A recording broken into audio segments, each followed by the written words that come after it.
はい、こんにちは、サムです。今日はですね、昨日韓国のネットフリから今ジブリの映画が見えることになって、その映画の中でもののけ姫を久しぶりに見ることになったので、その映画を見てちょっと考えたことを皆さんと話ししようと思います。その映画ちょっと古いから、見たことないかもしれないんですけど、自然にある、神様とか人間が自分の生活のためにちょっと発展したくて、いろいろ自然を破壊するとかするんじゃないですか。その中で起こるいろんな話だと思ったら、それでいいかなと思いますけど、その中で感じたのが、やっぱり共存っていうのが本当にすごく難しくて、難しいけど大事な問題じゃないかなと思いました。その映画でも自然と人間、そしてその真ん中でその主役の男の子がこっちもそっちも合わせて進もうとしてる人で僕は感じたので、それを見たらやっぱりその映画の自然と人間の関係以外にも、都市の人とか田舎の人、その両方の喧嘩とか、普通に人間と人間の間にもある喧嘩とか、いろいろな形で起こる問題だと思いました。だからその自分がどっちの味方、どっちの立場になって、そこでそっちの人たち、そっちのことを応援したり、そこで戦うことはみんな誰でもできることだとは思いますけど、それはやっぱりその戦う相手、向こうのことを傷つくことになるし、長く見たら良くない結果を出すことになるから、僕が感じたのは、やっぱりそのどっちの味方じゃなくて、共存のために真ん中の立場になって、それを大事に考えて、それをどうしたらみんなが幸せに、みんなが望む道に最低限の被害っていうか、お互い被害がない方法で進めるのができるかをちょっと悩む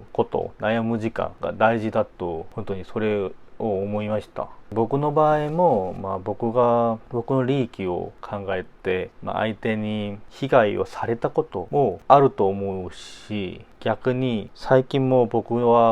に対してその相手が自分の利益だけ考えて僕に被害をしたこともあるし、もちろん前もいろんな話で動画を載せたこともありますけど、もちろんその人だし個人だし自分だから、自分の利益を一番に考えなきゃいけないのは当たり前っていうか、その人の考えだし、自分の幸せのためにはそれが一番大事なことだとは分かっていますけど、やっぱりその利益は周りに被害をされないようにした後から取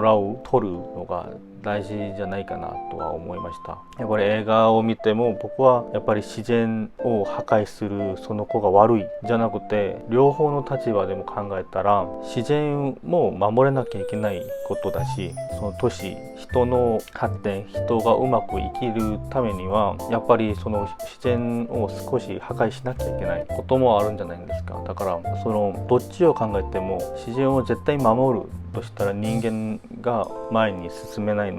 し、その発展、その人間が進むために自然を破壊しようとしたら、人間は前にうまく進むかもしれないんですけど、やっぱり自然は全部なくして、長く見たら自然もこっちも人間も絶対良くない結果が出ることになるので、やっぱりそれを守って真ん中の立場でこっちもそっちもうまくいけることになる方法を見つけるのが一番大事だと思います。だからその映画でもそうだったし、自分の経験、さっきのいろんな問題に対しても、やっぱり自分のことを考えて、でも相手は被害がされないようにしてうまく進むのが一番難しいけど一番大事なことだとは思いました。それで今日は